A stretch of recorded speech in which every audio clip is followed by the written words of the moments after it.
नमस्कार, आप देख रहे हैं हिंदी खबर में हूं आपके साथ अमित शर्मा। समय हो गया है यूपी की नंबर 1 डिबेट जो कहूंगा सच कहूंगा का, जिसमें आज हम बात करेंगे अंबेडकर जयंती के मौके पर उत्तर प्रदेश के अलग अलग शहरों से दलितों पर आई अत्याचारों की खबर पर और उस पर अपने अपने तरीके से तमाम पार्टियों की ओर से की जा रही राजनीति की।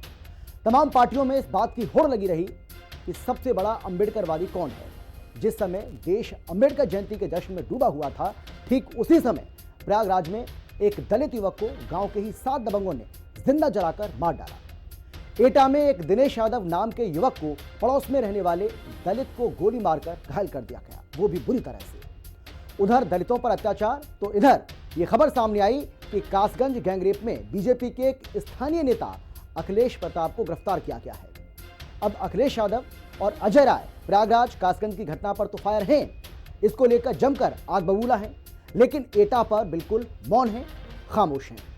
मतलब नफा नुकसान देखकर घटनाओं का जिक्र किया जा रहा है और इन सियासी लोगों के मुंह पर अंबेडकर, उनके विचार, उनके आदर्शों की बात तो है, लेकिन दूसरी तरफ अंबेडकर जी को भगवान की तरह मानने वाले लोगों के ऊपर अत्याचार हो रहा है। ऐसे में हमारा सवाल यह है कि यूपी में हो रही इन वारदातों का जिम्मेदार कौन है। आज चर्चा इसी को लेकर करेंगे, लेकिन पहले एक रिपोर्ट आपको हम दिखाते, देखिए जरा।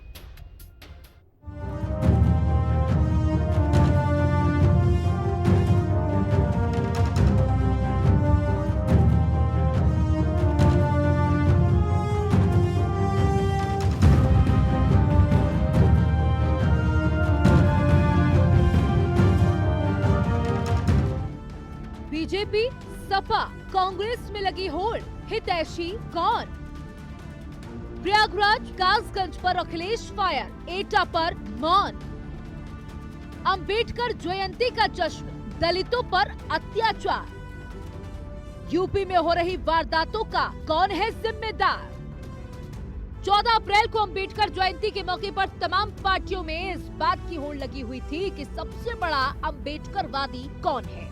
लेकिन इसी दिन उत्तर प्रदेश के कई शहरों से दलितों पर अत्याचार की डरावनी और भयावह खबरें सामने आई, जिन्होंने सूबे में दलितों की स्थिति को लेकर एक बार फिर कई सवाल खड़े कर दिए और विपक्ष पर सरकार को घेरने का मौका मिल गया।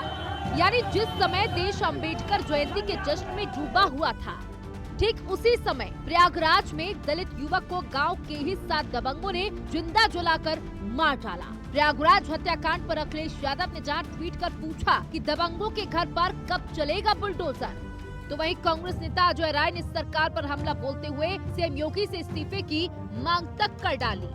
लेकिन जिस वक्त अखिलेश यादव दलितों के सबसे बड़े मसीहा बनने की कोशिश कर रहे थे, उसी वक्त उनके गढ़ एटा में एक दिनेश यादव नाम के युवक ने पड़ोस में रहने वाले दलित को गोली मारकर घायल कर दिया। अब अखिलेश यादव और अजय राय प्रयागराज कासगंज की घटना पर तो फायर हैं, लेकिन एटा पर बिल्कुल मौन है। सुनिए अंबेडकर जी को लेकर कैसे बड़ी बड़ी बातें की जा रही हैं। भारतीय जनता पार्टी बाबा साहब अंबेडकर जी की जो उन्होंने काम किया है उसकी गोष्ठियों के माध्यम से जन जागरण करेंगे और साथ ही कांग्रेस के काले चिट्ठे का उजागरण करेंगे। कैसे कांग्रेस ने बाबा साहब को चुनाव हराने का काम किया, कैसे कांग्रेस ने बाबा साहब की मूर्ति को, बाबा साहब का जो स्मारक बनना चाहिए, कांग्रेस ने अपने कार्यकाल में नहीं बनाया, भारतीय जनता पार्टी नरेंद्र मोदी जी ने बनाया। बाबा साहब को भारत रत्न देने का काम भारतीय जनता पार्टी ने किया। ये वो लोग हैं जो हिंसा पसंद करते हैं, हिंसा को बढ़ावा देते हैं, ये तमाम वो लोग हैं। लेकिन हम सब वो लोग हैं जो बाबा साहब भीमराव अम्बेडकर के रास्ते पे चल करके और जो संविधान हमें रास्ता दिखाता उस पर चल करके हम इस समाज को और देश को नई दिशा देना चाहते हैं। बाबा साहब ने जो इस देश को संविधान दिया, इस देश को एकरूपता दी, आज उनकी जयंती पर आज हम लोग यहाँ प्रयागराज आए हैं।